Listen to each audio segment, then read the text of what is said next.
Kadayo, good morning.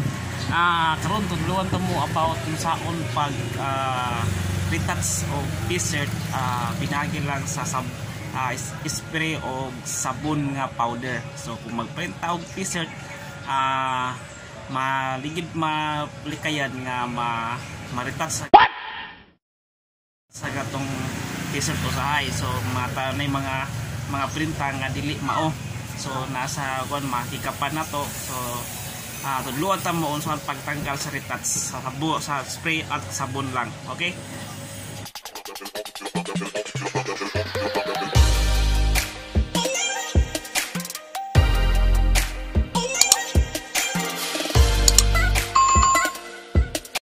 Yon kadayo, good morning.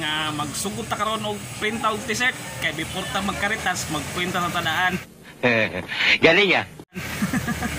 So, ang pabuta nga dili pud magka-retouch sa gatong t-shirt. So, kani mag-print og t-shirt karon, kung dili ma-retouch, so atay mahimo niya, atay ma-video niya, pero kung atong natay ma-retouch, ato i-retouch pinagi sa spray o sabon. So, tudloan ta mo niya unsay mga pamaagi para dili siya mo madaot atong t-shirt. Okay? So, let's go mag-print na ta. Gunggong! Barinig kita sa mukha eh!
Kadayo, ginagid tay retouch nga buhat karon. So pakita na ko sa inyo unsaon paghimo o pagtanggal sa retouch sa t-shirt. So naay na mansa nga t-shirt kini nagunitan sa pung anak. O ato na yung tanggalon pinagi sa sabon o spray o baso. Tapos kinifod trapo. Depende asa inyong gusto niyo buha kung ano na gabiton. Yun, una kalayo ato ni siyang basaon ang t-shirt. So basaon na nato ang t-shirt para mabutangan nato og sabon. So ano yung kalayo, yan nato, yan mabasa na pagkauman, butangan nato siya o kini Ariel nga powder sabon. Naibutang na to kadayo kay tanang sabon mo ni pinaka dali matanggal imong retouch nga wansa sa pintura. So maula man ta mo hatag tong customer or gamito na to ang t-shirt nga nice na yung mga retouch. So tanggalon sa nato ni siya. So ipon na mo piluon ng kuan.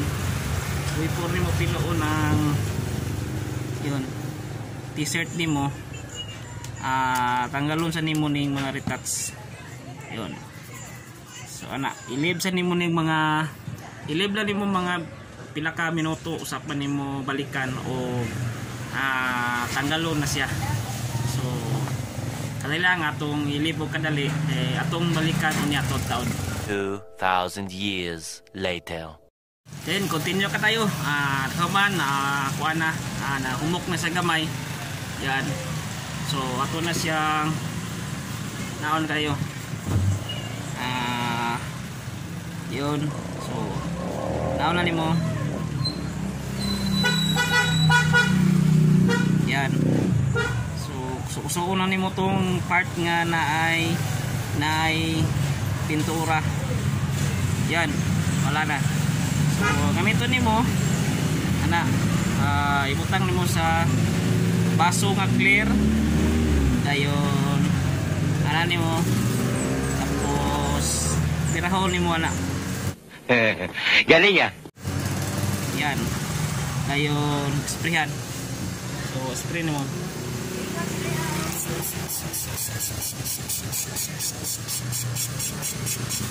Yan. So come on. Trapo.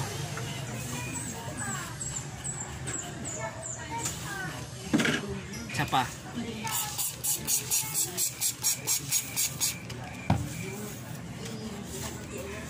So wala na kadayo. So ingani ang pagtanggal sa mansa sa imong t-shirt. So ang tubig na dire. So dili sa mo katag sa imong t-shirt kaya ang tubig na maputang sa baso. So nawala nimo.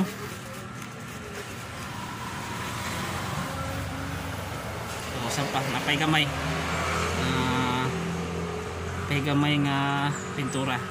So bira dayon spray.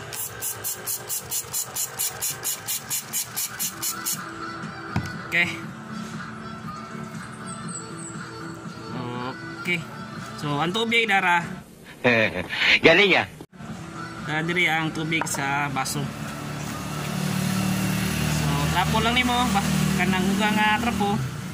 So ayaw mo gamit og mga bleach kadayo ng mga sunrox, mga chlorine kay makadaot na sa t-shirt. Pag color di mong t-shirt magputi pero kung white maglagom siya magbansa ang color niya. So sabon lang gid kadayo nga powder. Either Tide or Ariel imong gamiton.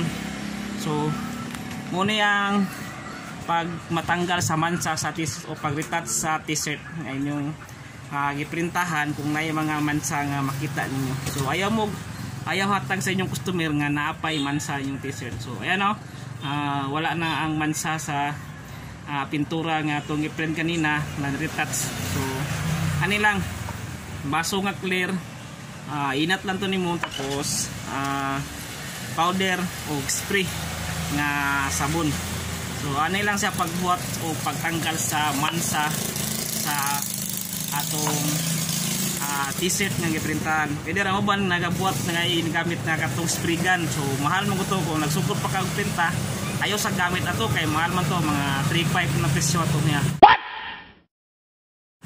So mahal siya kung makaya nimo yan kabalo ka mo kuan mo tanggal og man sa retouch ani niya. So ana lang simple lang ang pagpatanggal sa mansa sa t-shirt. So yan mo to tong tutorial sa pagtanggal sa mansa sa mga t-shirt sa pagprintan niyo.